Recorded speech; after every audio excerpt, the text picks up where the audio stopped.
On the October 2nd episode of The Bold and the Beautiful, the tangled web of love, loyalty, and last-minute decisions once again takes center stage, this time revolving around Hope Logan, Carter Walton, and the ever-present shadow of Liam Spencer. What was supposed to be a blissful and swift union between Hope and Carter quickly spirals into a revelation of unresolved emotions and shifting priorities, setting the tone for yet another chapter of heartbreak and anticipation in the Forresters' dramatic world. Carter, full of hope and driven by his enduring love for Hope Logan, delivers what he believes to be the best news possible.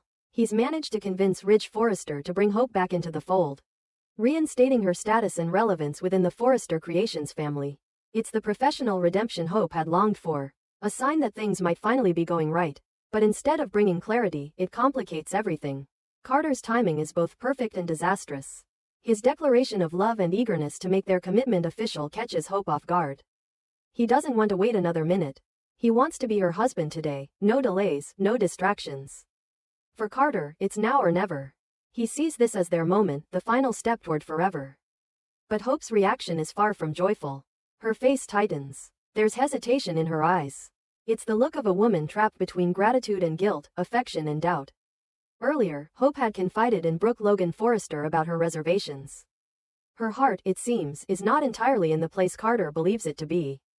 The depth of her uncertainty, masked under politeness and a quiet smile, becomes more apparent with each passing moment. Hope isn't ready, not for marriage, not today, and perhaps not to Carter. Luckily, she has a lifeline, a reason to step away without igniting suspicion or hurting Carter outright. Beth, her daughter with Liam, wants her mother at the father-daughter dance. It's not just a school event. It's a memory in the making, something Beth has longed for and cherishes. The emotional pull is too strong, and for Hope, it's the perfect excuse. Hope gently tells Carter about the dance, using it as her out. Carter, ever the gentleman and desperate to show he respects her priorities, supports her decision. He tells her to go. Spend the evening with Beth and Liam. It's an act of love, but also of hope. He believes they'll pick up where they left off. Maybe even tomorrow. They'll find another moment, he assures her. The wedding can wait a day. But Carter may be underestimating the emotional minefield he's stepped into. While Hope slips away to Brooke's house to join the dance, Carter remains behind, left with nothing but silent rooms and lingering doubts. Meanwhile, Beth dons her pretty white dress and sparkles in new jewelry, while Liam dresses to impress for a night that's less about nostalgia and more about possibility. As the sun dips below the horizon, the lights go up, and father and daughter step onto the dance floor, spinning to the soundtrack of shared joy. Hope watches them, her past, her present, and possibly her future. The joy on Beth's face is infectious, and for a moment, the complications fade away. But not for long. Liam isn't just there for Beth. He still harbors feelings for Hope. That much is clear in the way he looks at her when she's not watching. There's a longing there, a silent plea that maybe, just maybe, there's still something left to fight for. He hasn't given up, not entirely. And from the way Hope's demeanor shifts around him, the way her guard seems to fall slightly, she hasn't either. Elsewhere, Daphne Rose enters the picture, quietly fanning the flames of potential romantic disaster. She sees Carter for what he is. Strong, loyal, kind, and her interest isn't as innocent as it might appear. Despite his engagement to Hope, Daphne can't help but feel drawn to him. The show seems to be laying the groundwork for a potential new pairing. Or at least a romantic complication waiting to explode. Daphne might be the one to pick up the pieces when the inevitable happens. Meanwhile, Brooke finds herself torn between her loyalty to Hope and her own complex emotions. She opens up to Ridge, admitting that Hope seems increasingly conflicted about her upcoming marriage. Brooke senses what Hope won't say out loud, that her daughter is still emotionally tethered to Liam. The dance, the memories, the unspoken glances, they're all pointing in one direction. Back to the past. Ridge listens carefully, worried not only about Hope's happiness but about Carter's heart. He knows Carter, respects him, and dreads the fallout that might come from a broken engagement. As the night progresses, it becomes increasingly clear that Hope isn't just postponing a wedding. She's dodging it, not because she doesn't care about Carter, but because her heart won't let her go all the way. The more time she spends with Liam and Beth, the more the illusion of certainty begins to fracture. Carter's perfect timing might have come at the worst possible moment.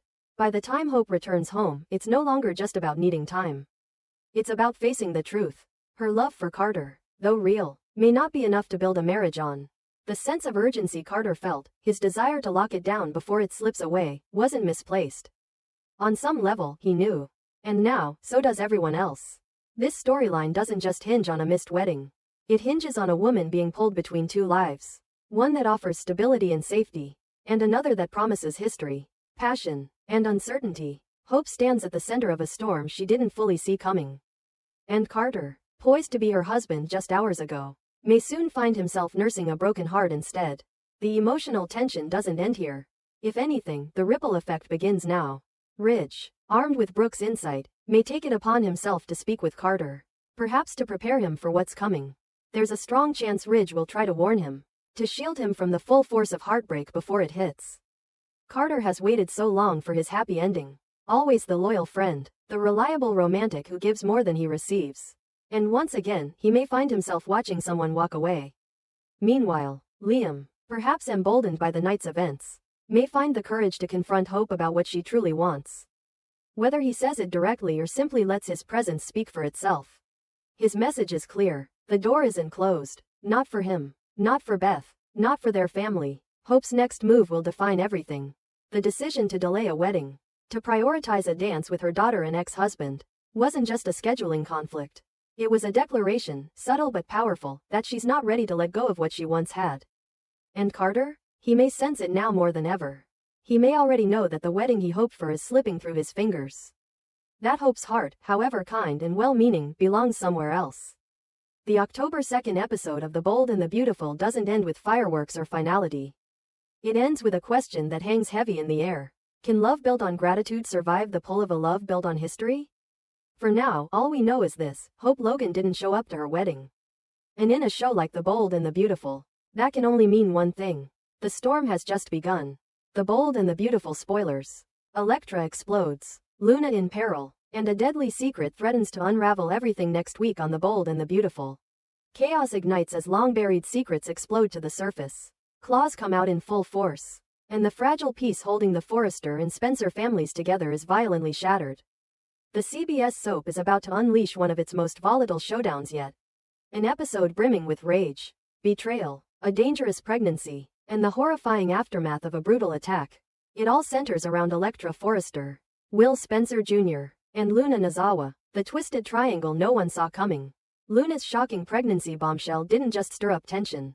It detonated a powder keg that now threatens to destroy lives, reputations, and the very legacy of both the Forrester and Spencer names. After learning that Will Spencer Jr., Dollar Bill's son, was drugged and raped by Luna Nozawa in a cold, calculated move to get pregnant and trap herself into the Spencer dynasty, Electra Forrester snaps. What was once heartbreak quickly turns into white-hot fury. Electra's love for Will, combined with the humiliation and disgust over what Luna has done, leaves her seething and dangerously unstable. She can't sit idly by. She won't. Spoilers tease that next week's promo will deliver a moment fans won't forget. Electra confronting Luna, face to face, in a confrontation loaded with venom, accusations, and raw rage. The room is tense from the first second. Electra doesn't hold back. She screams in Luna's face, blaming her for destroying Will's life, taking away his innocence, manipulating him, and carrying his child as a cruel trophy.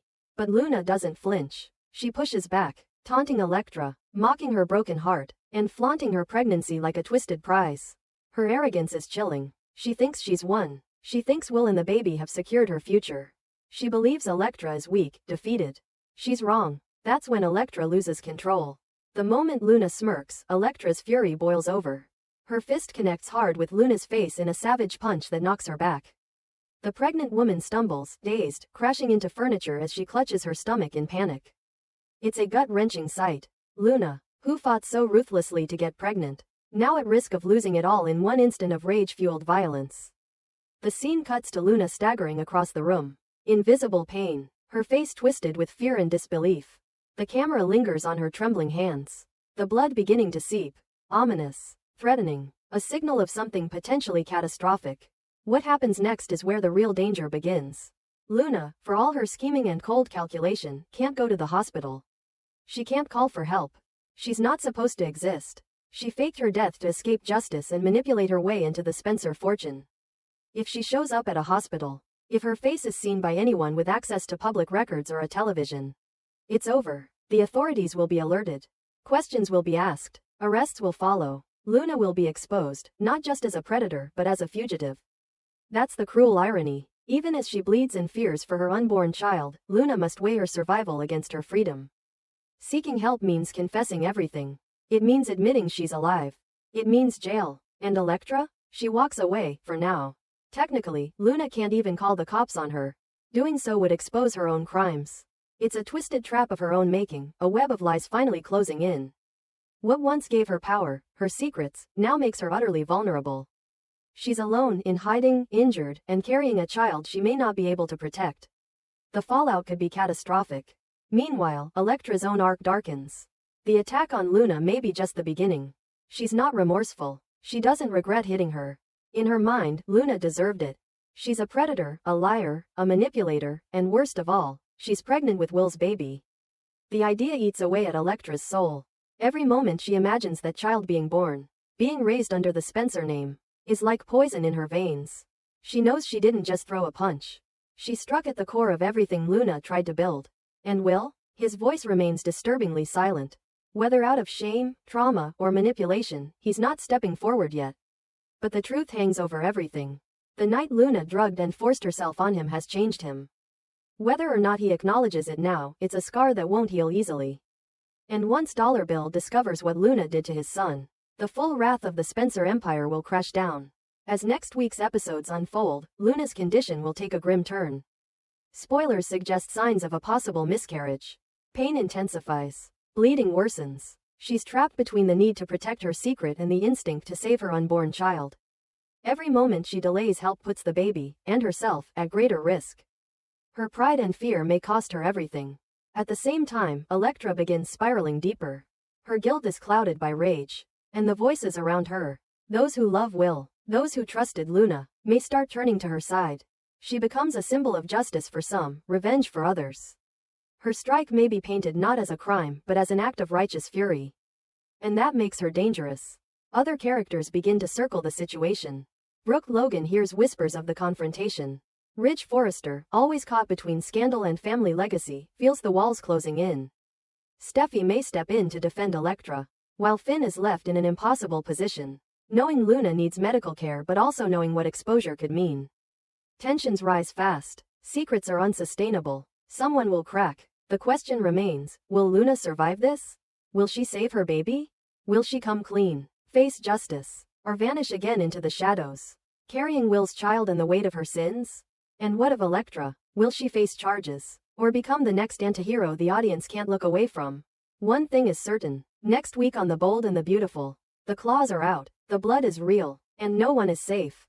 And this is just the beginning.